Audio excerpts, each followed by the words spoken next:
الحمد لله وحده والصلاة والسلام على من لا نبي بعد أما بعد فإن خير الحديث كتاب الله وخير الهدي هدي محمد صلى الله عليه وسلم وشر الأمور محدثاتها وكل محدثة بدعة وكل بدعة ضلالة وكل ضلالة في النار فأعوذ بالله من الشيطان الرجيم يا أيها الذين آمنوا اتقوا الله حق تقاته ولا تموتن إلا وأنتم مسلمون.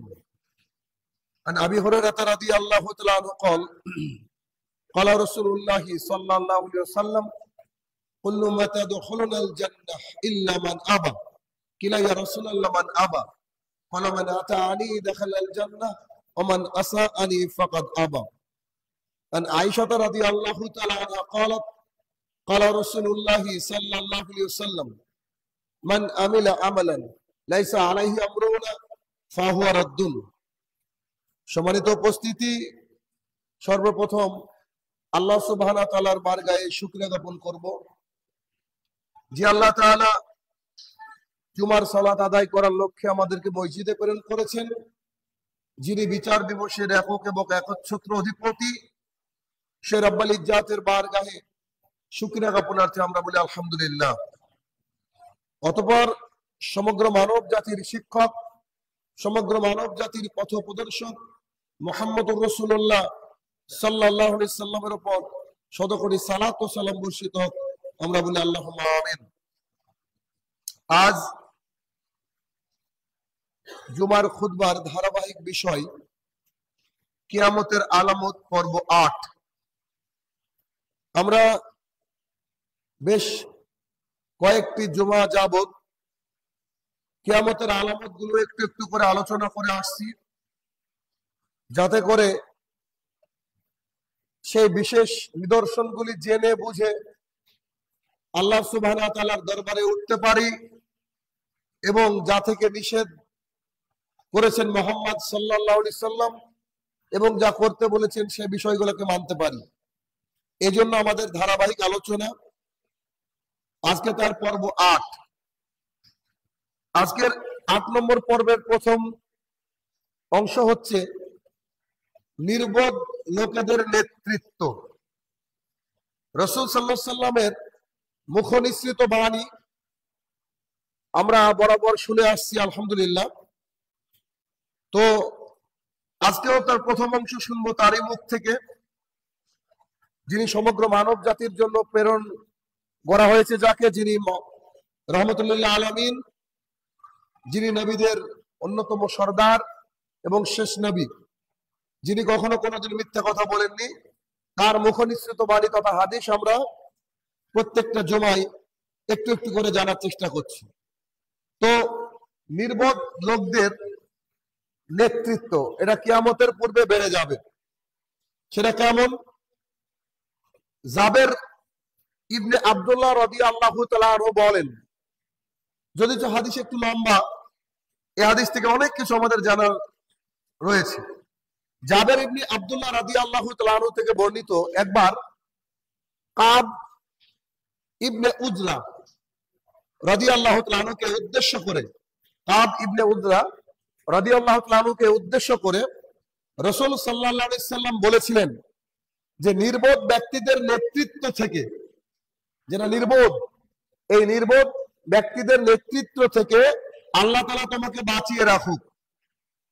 হাদিসের বর্ণনাকারীকে জাবের ইবনে আব্দুল্লাহ রাদিয়াল্লাহু তাআলা, তিনি বলছেন একদিন মুহাম্মদ সাল্লাল্লাহু আলাইহি ওয়াসাল্লাম কাব ইবনে উজরা রাদিয়াল্লাহু তাআলাকে বলছেন যে আল্লাহ তাআলা তোমাকে নির্বোধ যারা লোক তাদের নেতৃত্ব দেওয়া থেকে বাঁচিয়ে রাখুক। এটা দোয়া করছেন রাসূল সাল্লাল্লাহু আলাইহি ওয়াসাল্লাম। তখন তাকে জিজ্ঞাসা করা হলো যে নির্বোধ লোকদের নেতৃত্ব মানে কি, এ বিষয়টা আমাদেরকে একটু বুঝিয়ে বলেন, বিষয়টা কি?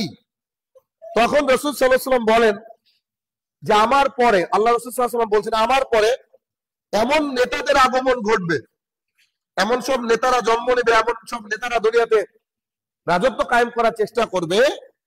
রাসূল সাল্লাল্লাহু আলাইহি ওয়াসাল্লাম বলেন এই কথা যে তিনি বলছে যে আমার পরে এমন কিছু নেতা আসবে বা নেতাদের আগমন ঘটবে যারা আমার আদর্শকে মেনে চলবে না।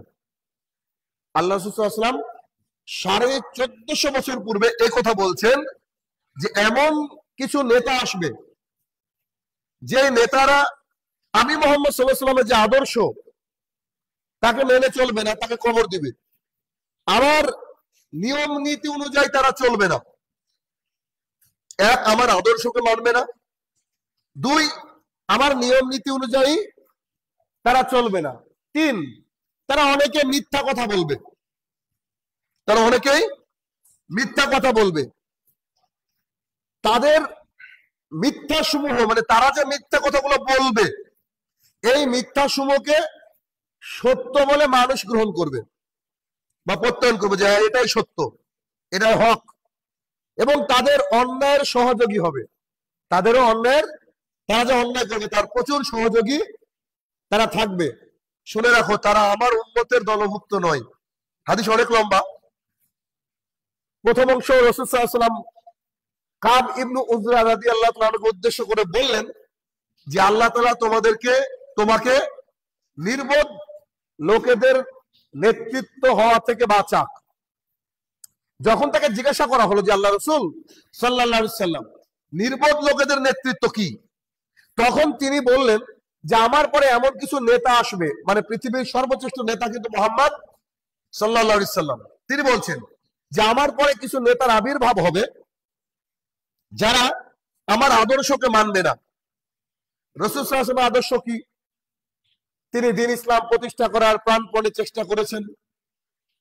তিনি সালাত আদায় করেছেন যথাসময়ে, তিনি সিয়াম পালন করেছেন, আল্লাহ সুবহানাহু ওয়া তাআলার বিধিবিধানকে প্রতিষ্ঠার লক্ষ্যে লড়াই করেছেন, আল্লাহ সুবহানাহু ওয়া তাআলার বিধানকে পালনের জন্য মানুষকে বলেছেন।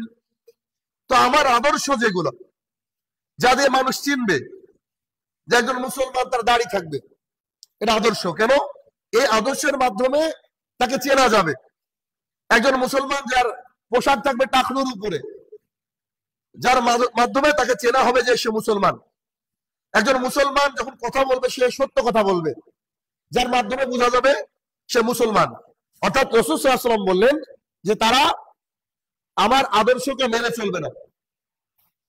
এখন এই যে কথাগুলো বলছি, এখন বর্তমানে আপনি যে কোনো নেতার সাথে লাগিয়ে দেন, 1450 বছর আগের বলার কথাগুলো বর্তমানের নেতাদের উপরে লাগিয়ে দেন, একেবারে 100তে 100 ফিট হয়ে যাবে। তার প্রথমটা দেখেন। এক, আল্লাহ রাসূল সাল্লাল্লাহু আলাইহি ওয়াসাল্লাম বললেন যে আমার আদর্শ তারা কবর দিবে, তথা আমার আদর্শকে মানবে না। আপনার নেতা যাকে আপনি ভোট দিয়ে নির্বাচন করেন, কজন নেতা আছে দেখেন তো মুখে দাড়ি রেখেছে? কজন নেতা আছে যারা টাকনুর উপরে প্যান্ট পরে চলে? কজন নেতা আছে হাই আলাস সালাত ডাকে মসজিদে উপস্থিত হয়? কজন নেতা আছে যে রমাদানে সিয়াম পালন করে? এই কথাই আল্লাহ রাসূল বলছেন। আর আমরা সেই দুর্ভাগা জাতি যে আমরা ওই জাতির মধ্যে এখন নিমজ্জিত। যে দোয়া করেছিলেন কাব ইবনে উজরা রাদিয়াল্লাহু তাআলার জন্য, আর আমরা কত দুর্ভাগা যে আমরা ওই নেতাদের কবলে এখন। এক। দুই নম্বর, যে তারা আমার নিয়ম নীতি অনুসরণ করবে না। বিচার ব্যবস্থায় কখনো আল্লাহ রাসূলের সাল্লাল্লাহু আলাইহি ওয়াসাল্লাম তার নীতি অনুসরণ করা হয় না, আল্লাহ তাআলার নীতি অনুসরণ করা হয় না। অর্থাৎ তারা কি আমার নিয়ম নীতি অনুসরণ করবে না। কেমন? একজন মহিলা চুরি করেছিল, তার নাম রাসূল সাল্লাল্লাহু আলাইহি ওয়াসাল্লামের মেয়ের নামে ছিল। যখন তাকে বলা হলো যে আপনার এই মেয়ের নামে নাম, আর সে হচ্ছে অনেক সম্ভ্রান্ত পরিবারের, তার হাতটাকে না কাটলে হয় না, তখন তিনি বলেছিলেন যে ও যদি আমার মেয়ে ফাতেমা হতো তাহলে আমিও তবুও তার হাত কেটে দিতাম। এর মানে কি? এটা একটা অংশ যার মাধ্যমে বোঝাতে চাইলাম যে বিচার ব্যবস্থা রাসূল সাল্লাল্লাহু আলাইহি ওয়াসাল্লাম অনুযায়ী কায়েম হবে না, এখন হয় না। তিন, তারা অনেকে মিথ্যা কথা বলবে। তারা মিথ্যা, নেতারা সত্য কথা বলে কিনা আমার জানা নাই, প্রায় মিথ্যুক সবাই, বেশিরভাগ ইল্লা মান রাহিমা রাব্বি, প্রায় মিথ্যুক। এবং রাসূল সাল্লাল্লাহু আলাইহি ওয়াসাল্লাম বলে শুধু মিথ্যা নয়, তারা যে মিথ্যাটা বলবে সেই মিথ্যাকে তারা প্রতিষ্ঠা করে ফেলবে। এটা যে মিথ্যা এই জিনিসটাকে তারা সত্য হিসেবে প্রতিষ্ঠা করবে। দেখেন তারা প্রতিষ্ঠা করেছে সমাজে, যেদিকে তাকাবেন তারা মিথ্যা কথা বলেছে এবং মিথ্যা কথা বলে তারা এই মিথ্যাকে প্রতিষ্ঠা করিয়েছে। আর তারা হবে অন্যায়ের সহযোগী, মানে তারা এরকম যারা লিডার হবে, যারা তাদেরকে অনুসরণ করবে, এইসব লিডারদের পেছন পেছন ঘুরবে, তাদের সাথে ভালো সম্পর্ক থাকবে, তাদেরকে সালাম কালাম করবে, তাদের সাথে একটা মানে ভালো সম্পর্ক থাকবে, বাড়িতে ডেকে খেতে দিবে, দেখলে সম্মান করবে, যারা এই কাজটা করবে তারা মনে রাখো তারা হচ্ছে আমার উম্মত নয়। কত বড় কঠিন কথা। তাহলে আমরা কাদেরকে সমর্থন করছি? আমরা যাদেরকে সমর্থন করছি তারা যদি মিথ্যাবাদী হয়, আমরা যাদেরকে সমর্থন করছি তারা যদি কোরআন সুন্নাহ অনুযায়ী ফায়সালা না করে, আমরা যাদেরকে সম্মান করছি তারা যদি কোরআন এবং সুন্নাহর আইন না মেনে চলে, আল্লাহ রাসূলের আদর্শকে ঘৃণা করে। আপনার এলাকার আমার এলাকার কজন নেতা দাঁড়িয়ে আছে, আপনি একজন দেখান, অথচ তাদেরকে আমরা সম্মান করি, ভালোবাসি, বড় চেয়ারটা আগিয়ে দিই। আল্লাহ রাসূল সাল্লাল্লাহু আলাইহি ওয়াসাল্লাম বলে তাদেরকে যারা সহযোগিতা করবে তারা আমার উম্মত না। সহযোগিতা করার কোনো প্রশ্ন ওঠে না। আল্লাহর জমিনে চলে যেতে হবে, সোজা কথা। কেউ আপনাকে বাঁচাতে পারবে না। আল্লাহ যদি আপনাকে ক্ষতি করে বা পরীক্ষা করে, কেউ আপনাকে আমাকে বাঁচাতে পারবে না। আর আল্লাহ যদি আপনাকে বিপদে ফেলে দেয়, কোন নেতা আপনাকে বাঁচাতে পারবে না। এই হচ্ছে আকীদা রাখতে হবে। এরপর রাসূল সাল্লাল্লাহু আলাইহি ওয়াসাল্লাম এই কথা বলার পরে বললেন, আমি তাদের থেকে দায় মুক্ত যারা ওইসব নেতার অনুসরণ করবে। আমি মুহাম্মদ সাল্লাল্লাহু আলাইহি ওয়াসাল্লাম তাদের থেকে দায় মুক্ত, আমি তাদের কোনো কথা শুনবো না। আর হাউজে কাউসারে আমার কাছে তারা আসতেও পারবে না। যেদিন কঠিন দিন হবে, যেদিন একটু পানির জন্য বুকটা ফেটে যাবে, কলিজাটা ফেটে যাবে, সেদিন তারা আমার কাছে আসতে পারবে না। তার মানে এক, তারা আমার উম্মত নয়, আল্লাহ রাসূল সাল্লাল্লাহু আলাইহি ওয়াসাল্লাম বললেন। দুই, আমি তাদের থেকে দায় মুক্ত, তাদেরকে মুক্ত করার দায়িত্ব আমার না। তিন, কিয়ামতের মাঠে যেদিন ভয়াবহ পরিস্থিতি হবে, হাউজে কাউসারের পানি তারা আমার কাছ থেকে পাবে না, আসতেও পারবে না আমার কাছে।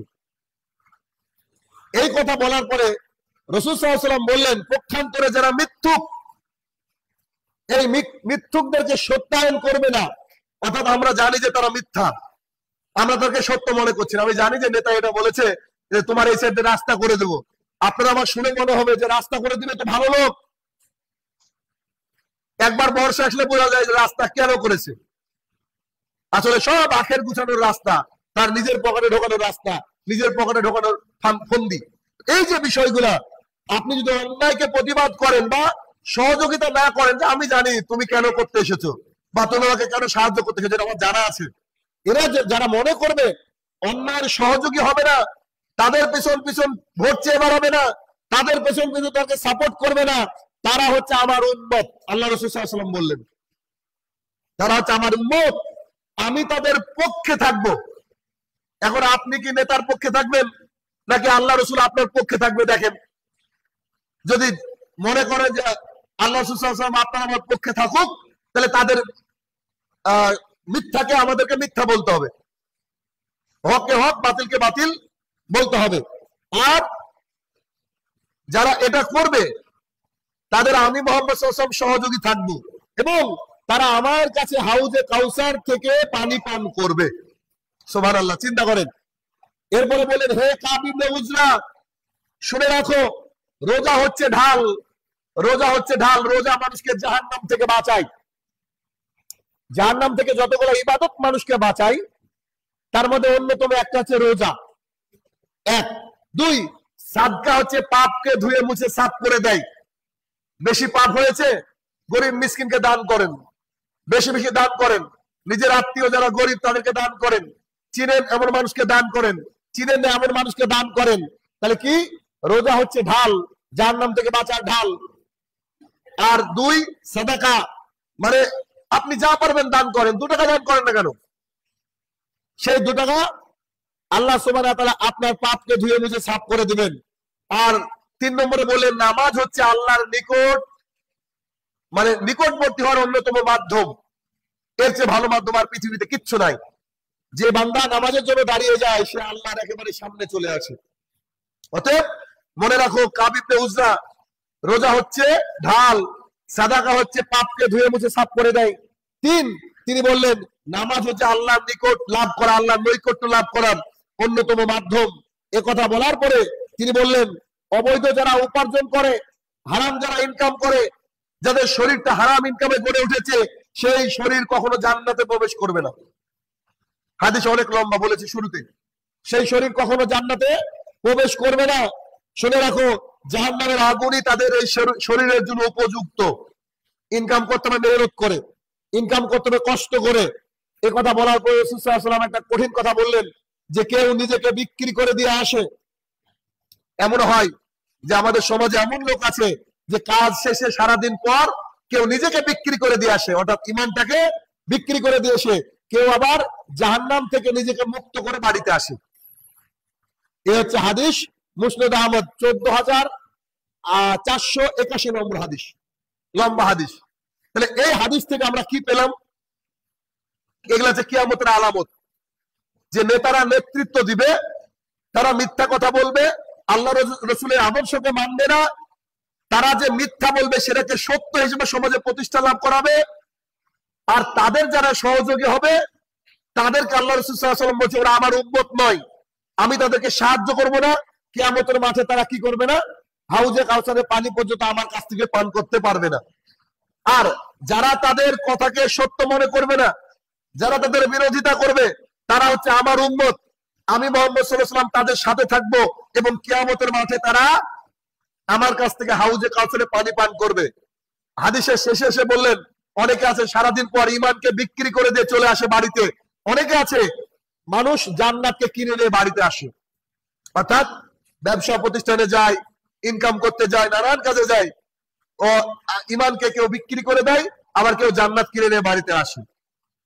তাহলে এখান থেকে বোঝা গেল যে আরেকটা কথা মাঝে ছিল, যে আল্লাহ তাআলার নিকটবর্তী হওয়ার সবচেয়ে বড় মাধ্যম হচ্ছে সালাত, আর পাপকে ধুয়ে দেয় কি? দান বা সাদাকা। আর রোজা হচ্ছে জাহান্নাম থেকে বাঁচার ঢাল। একটা হাদিস থেকে আমরা অনেকগুলা কিছু পেয়ে গেলাম। আজকে 2 নম্বর পয়েন্ট, সেটা হচ্ছে সময় দ্রুত গতিতে পার হয়ে যাবে। এটা বোধহয় বোঝানো লাগবে না, একেবারে সবাই বুঝতে পেরেছি। সময় কিয়ামতের পূর্বে দ্রুত গতিতে, খুব দ্রুত সময় পার হয়ে যাবে। হাদিস বর্ণনা করছেন আবু হুরায়রা রাদিয়াল্লাহু তাআলা। আবু হুরায়রা রাদিয়াল্লাহু তাআলা বলেন, রাসূল সাল্লাল্লাহু আলাইহি সাল্লাম বলেছেন, কিয়ামতের পূর্বে সময় দ্রুত গতিতে পার হয়ে যাবে, দ্বীনের জ্ঞান মানুষের কমে যাবে, মানুষের মধ্যে দ্বীনের জ্ঞান কমে যাবে, ধারাবাহিকভাবে ফিতনা প্রকাশ পেতে থাকবে, লাগাতার ফিতনা প্রকাশ পেতে থাকবে, কৃপণতা বেড়ে যাবে, প্রচুর পরিমাণে মানুষ কৃপণ হবে, অধিকারের সংঘাত বেড়ে যাবে। সাহাবায়ে কেরাম বলেন, আল্লাহ রাসূল সাল্লাল্লাহু আলাইহি সাল্লাম সংঘাত কি? তখন বলে যে হত্যাযজ্ঞ বেড়ে যাবে, হত্যাকাণ্ড বেড়ে যাবে। হাদিস বুখারীর 6652, 6652 নম্বর হাদিস। এই হাদিস থেকে কি পেলাম?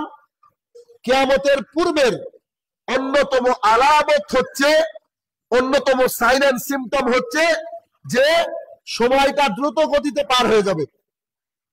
দেখেন 2025 সাল কদিন আগে পড়লো, আবার মাঝখান থেকে পার হয়ে চলে এসেছি আমরা, এখন 8 নম্বর মাস, বা আজকে 22 তারিখ। কল্পনা করেন, একটু চিন্তা করেন যে কি দ্রুত চলে যাচ্ছে। মানুষের ইসলামিক জ্ঞান কমে যাবে, অনেক পরিবারে ইসলাম নাই, কিছুই বোঝে না মানুষ। আজকে যে জুমার দিন নামাজ পড়তে আসতে হয়, এমন অনেক পরিবারই জানে না। 5 ওয়াক্ত নামাজ না পড়লে মুসলমান থাকে না, হাজারো মানুষ জানে না, কোটি মানুষ জানে না, মিলিয়ন মানুষ জানে না। আল্লাহ রাসূল বলেছে ফিতনা প্রকাশ পাবে, লাগাতার প্রকাশ পাবে, আর অধিকারে কি হবে? কৃপণতা বেড়ে যাবে, আর সংঘাত, মারামারি, দ্বন্দ্ব, ঝামেলা ইত্যাদি বেড়ে যাবে। এই হাদিসের ব্যাখ্যা অনেক রয়েছে, অনেক আলেম অনেক রকম ব্যাখ্যা করেছেন। তার মধ্যে কিছু ব্যাখ্যা এরকম বলা যেতে পারে যে সময় দ্রুত পার হয়ে যাবে মানে সময়ের বরকত উঠে নেওয়া হবে। কেমন? আগেকার মানুষ দেখেন বই পড়তো, রাস্তায় 5 জন বসে গল্প করত, এলাকার মানুষের খোঁজ খবর নিত।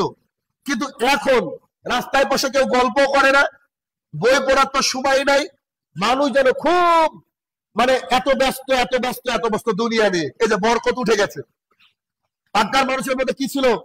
বরকত ছিল, দিনিক কাজে তারা নিজেকে আত্মনিয়োগ করত। আর এখন মানুষ ওই সুযোগ আর নাই। ইবনে হাজার আসকালানী রাহমাতুল্লাহ আলাইহি তিনি বলেন যে সময়টা দ্রুত অতিবাহিত হয়ে যাবে, তাড়াতাড়ি পার হয়ে যাবে। কারণ আমাদের আগের জামানায় এমন ছিল না। আমরাই তো দেখেছি যে 1 বছর মানে আমাদের কাছে অনেক দিন মনে হতো, কিন্তু বর্তমানে এমন একটা সময় হয়েছে সুবহানাল্লাহ বিহামদি, মনে হচ্ছে যে একটু কদিন আগে 2025 সাল পড়লো, আবার মনে হয় 2026 চলে আসবে। যদিও এ বিষয়ে আরো কিছু হাদিস রয়েছে, তার একটা হাদিস আছে এরকম, আবু হুরায়রা রাদিয়াল্লাহু তাআলা আনহু বলেন রাসূল সাল্লাল্লাহু আলাইহি সাল্লাম বলেছেন, যতক্ষণ না সময় কাছিয়ে যাবে, সময় কাছাকাছি হয়ে যাবে, ততক্ষণ কিয়ামত সংগঠিত হবে না। ফলে তখন বছরকে মনে হবে মাসের মতো, 1 বছরকে মনে হবে 1 মাসের মতো, মাসকে মনে হবে সপ্তাহের মতো, 1 মাসকে মনে হবে 1 সপ্তাহের মতো, সপ্তাহকে মনে হবে 1 দিনের মতো, আর 1 দিনকে মনে হবে 1 ঘন্টার মতো, আর 1 ঘন্টাকে মনে হবে বাতাসে উড়ে যাওয়া আগুনের স্ফুলিঙ্গের মতো। দেখেন, ঘুম থেকে উঠে কাজ করতে করতে জোহরের পরে খাওয়া দাওয়া করে একটু রেস্ট নেবেন কেন, নেবেন আসর আজান পড়ছে, আসরের নামাজ পড়তে পড়তে মাগরিব, সময়টা কত দ্রুত চলে যাচ্ছে। অতএব পরিস্থিতি ভয়াবহ। আর আরেকজন আলেম বলেছে, কেউ কেউ বলেছেন যে মানুষের আয়ু কমে যাবে, মানুষ হায়াত বেশি দিন পাবে না, অল্প দিনে মানুষ মারা যাবে। এটাও হচ্ছে সময় কমে যাওয়ার আর একটা অর্থ। 3 নম্বর, কিয়ামতের অন্যতম আলামত হচ্ছে নগণ্য ব্যক্তিরা সমাজের দায়িত্ব পালন করবে, মুখপাত্র হবে, নেতা হবে। এটা বলার কিছু নাই, বারবার করে বলি, একটা হাদিস শুধু শোনাবো। আবু হুরায়রা রাদিয়াল্লাহু তাআলা আনহু বলেন রাসূল সাল্লাল্লাহু আলাইহি সাল্লাম বলেছেন, কিয়ামতের পর, কিয়ামতের আগে এমন একটা যুগ আসবে যেটা হচ্ছে প্রতারণার যুগ, মিথ্যা যুগ আসবে। তখন মিথ্যুককে বলা হবে সত্যবাদী, সত্যবাদীকে বলা হবে মিথ্যুক, বিশ্বাসঘাতককে বলা হবে বিশ্বস্ত, আর বিশ্বস্তকে বলা হবে বিশ্বাসঘাতক। জনগণের পক্ষে যারা দায়িত্ব পালন করবে তারা হবে রোয়াই বীজ। রোয়াই বীজ, সাহাবায়ে কেরাম বলছেন আল্লাহ রাসূল রোয়াই বীজ কি? তখন বলছেন গণ্ড মূর্খ, লিখতে জানে না, পড়তে জানে না, কোনো ডিগ্রি নাই, তারা হচ্ছে সমাজের নেতা। এই কথা আল্লাহ রাসূল মুসনাদ আহমদে বলেছেন, ৭৯১১ নম্বর হাদিস। তার মানে বোঝা যাচ্ছে যে কিয়ামতের পূর্বে দায়িত্ব থাকবে মূর্খ মানুষদের উপরে। আর পরিস্থিতি এমন খারাপ ভয়াবহ হবে যখন মিথ্যুককে সত্যবাদী বলা হবে, আর সত্যকে মিথ্যাবাদী বলা হবে, আর বিশ্বাসঘাতককে মানুষ বিশ্বাস করবে, আর বিশ্বাসী মানুষকে বলবে মিথ্যাবাদী। যেটা আমরা একটু সমাজে একটু খেয়াল করলে বুঝতে পারি। হে আমার প্রতিপালক, এই বিষয়গুলো বুঝে আমরা যেন ঠিকঠাক আমল করতে পারি, আল্লাহ তুমি সেই তৌফিক আদা করো, আল্লাহুম্মা আমিন।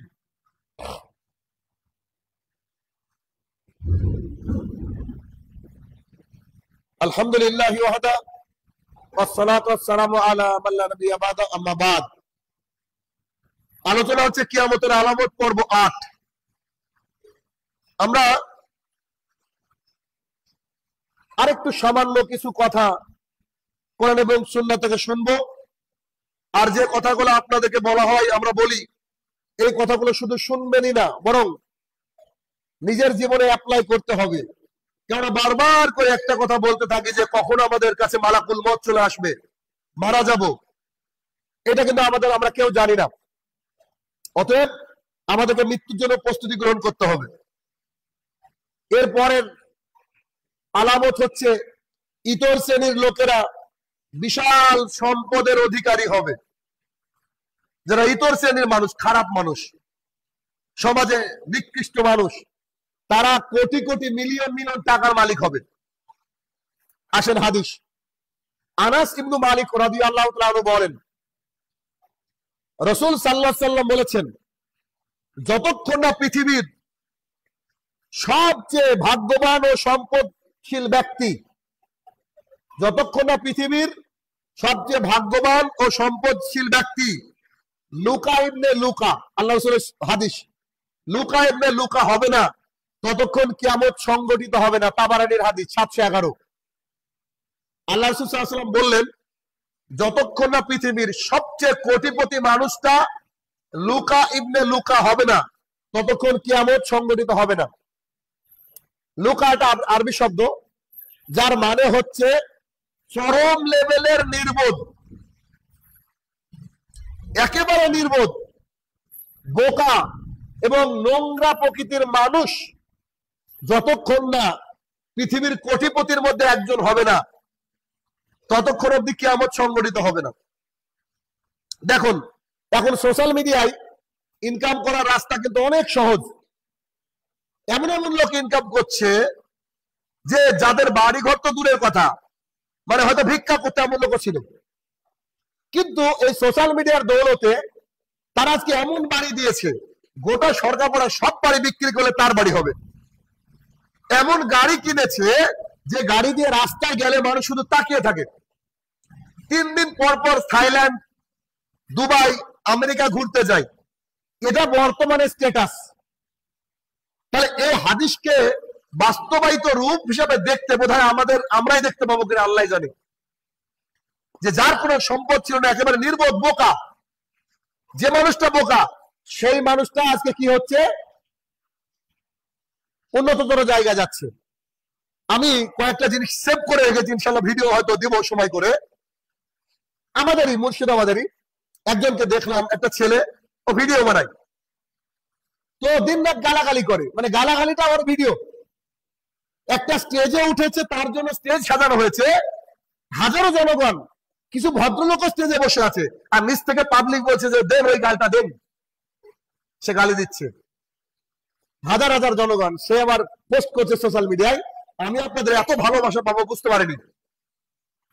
চিন্তা করেন, আল্লাহ রাসূল সাল্লাল্লাহু আলাইহি ওয়াসাল্লামের হাদিসগুলো যখন পড়ি, আমার কাছে তাজ্জব মনে হয় যে একেবারে সেম ওইগুলো। আরে ভাই, একটু তো শিক্ষিত হওয়া লাগবে, পরিবার তো ভালো হওয়া লাগবে।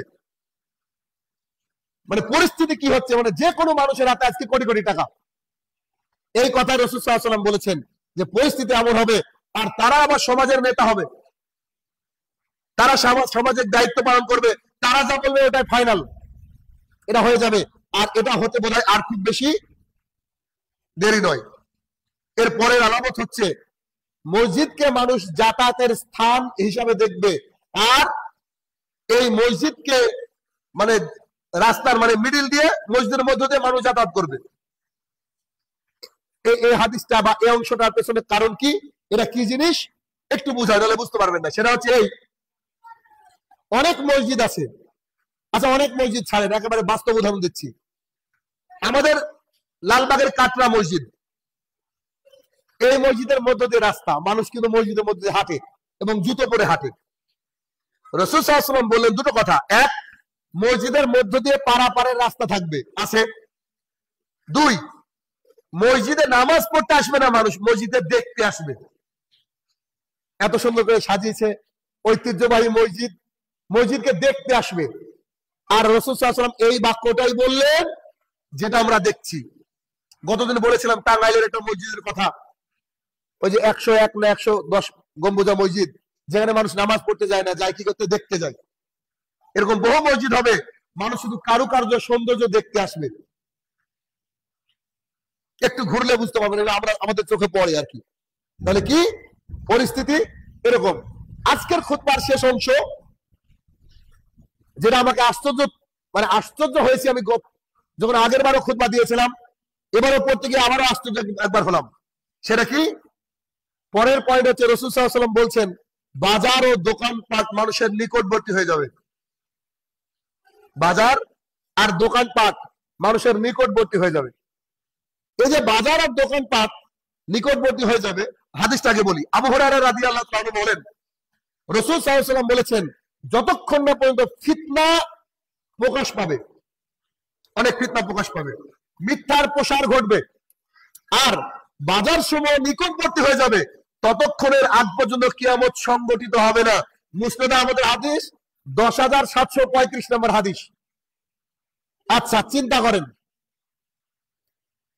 আপনার আমার কাছ থেকে বাজার বলতে গেলে জলঙ্গি ছিল, এখন কিন্তু মনসতলাও বাজার, চুয়াপাড়াও বাজার, বিদুপুরও বাজার। আল্লাহ রাসূল সাল্লাল্লাহু আলাইহি ওয়াসাল্লাম হাদিসটা দেখেন, আর একটা অংশে আসছে এক বাজার থেকে আর এক বাজার যেতে মানুষের সময় লাগবে না। এই জন্য আমি বলি, পৃথিবীর সবচেয়ে বড় বিজ্ঞানী যদি কেউ পৃথিবী থেকে চলে যায়, তার নাম মুহাম্মদ সাল্লাল্লাহু আলাইহি ওয়াসাল্লাম। পৃথিবীর সবচেয়ে বড় যদি ইঞ্জিনিয়ার পৃথিবী থেকে চলে যায়, তার নাম মুহাম্মদ সাল্লাল্লাহু আলাইহি ওয়াসাল্লাম। তার মতো ব্যক্তিত্ব আল্লাহ তাআলা পাঠাননি আর পাঠাবেন না। প্রমাণ দেখেন, এই যে আপনার আমার হাতে মোবাইলটা আছে, আমি একটা মোবাইলের কভার কিনবো, আমি এখন বাড়িতে বসে অ্যামাজনে ঢুকলাম। অ্যামাজন একটা পৃথিবীর সবচেয়ে বড় বাজার। ওই যে মাঝে মাঝে আমার বাড়ির সামনে এসে গাড়ি দাঁড়ায়, ওইগুলো আমরা অর্ডার করি। অ্যামাজনে একটা আমি জিনিস দেখছি, অ্যামাজনে পছন্দ হলো না, সঙ্গে সঙ্গে চললাম ফ্লিপকার্টে। ফ্লিপকার্টে গেলাম, অ্যামাজন থেকে ফ্লিপকার্ট বাজারে ঢুকলাম। অ্যামাজন থেকে ফ্লিপকার্ট বাজারে যেতে আমার 1 সেকেন্ড সময় লাগলো না। অ্যামাজন থেকে ফ্লিপকার্টে গেলাম, ফ্লিপকার্টে পছন্দ হলো না, সঙ্গে সঙ্গে মেশোতে চলে গেলাম, 1 সেকেন্ড সময় লাগলো না। বাজার নিকটবর্তী হয়ে যাবে, এক বাজার থেকে আর এক বাজারে যেতে মানুষের সময় লাগবে না। এই তাজ্জব কথাটা 1450 বছর আগে মুহাম্মদ সাল্লাল্লাহু আলাইহি ওয়াসাল্লাম বলেছেন। একবার কল্পনা করেন, একবার ভাবেন যে তিনি কেমন মানুষ ছিলেন। চিন্তা করা যায় যে তিনি বলছেন এক বাজার থেকে আর এক বাজারে মানুষ যাবে, সময় লাগবে না। আপনি অ্যামাজন থেকে ফ্লিপকার্টে যাচ্ছেন, সময় লাগছে না। ফ্লিপকার্ট থেকে মিশোতে যাচ্ছেন, সময় লাগছে না। আরো কত সাইট আছে। এই ভবিষ্যৎবাণী রাসূল সাল্লাল্লাহু আলাইহি ওয়াসাল্লাম করেছেন। অতএব বাজার এখন বাড়ির নিকটে। তার মানে বুঝে নিতে হবে যে কিয়ামত খুবই সন্নিকটে, এখন থেকে প্রস্তুতি গ্রহণ করতে হবে। আমার প্রতিপালক আমরা যেন এই বিষয়গুলো মেনে আমাদের জীবন চালাতে পারি, দ্বীন ইসলাম বুঝে আমাদের জীবনকে আমরা পরিচালনা করতে পারি। আল্লাহ তুমি সেই তৌফিক আদা করো, আল্লাহুম্মা আমিন। আমরা যেন সত্য নেতার সহযোগী হতে পারি, আল্লাহ তুমি সেই তৌফিক আদা করো, আল্লাহুম্মা আমিন। আমরা যেন যারা মিথ্যা বলে তাদের বিরোধিতা করতে পারি, আল্লাহ তুমি সেই তৌফিক আদা করো, আল্লাহুম্মা আমিন। কবরের তলে যারা সাহিত্য জানি না কি হালে রয়েছে মাবুদ, তারা যদি ক্ষমার যোগ্য হয় তাকে তুমি ক্ষমা দান করো, আল্লাহুম্মা আমিন। হে আমার প্রতিপালক, আমরা যেন হারাম রুজি ত্যাগ করে হালালের পথে ফিরতে পারি, আল্লাহ তুমি সেই তৌফিক আদা করো, আল্লাহুম্মা আমিন।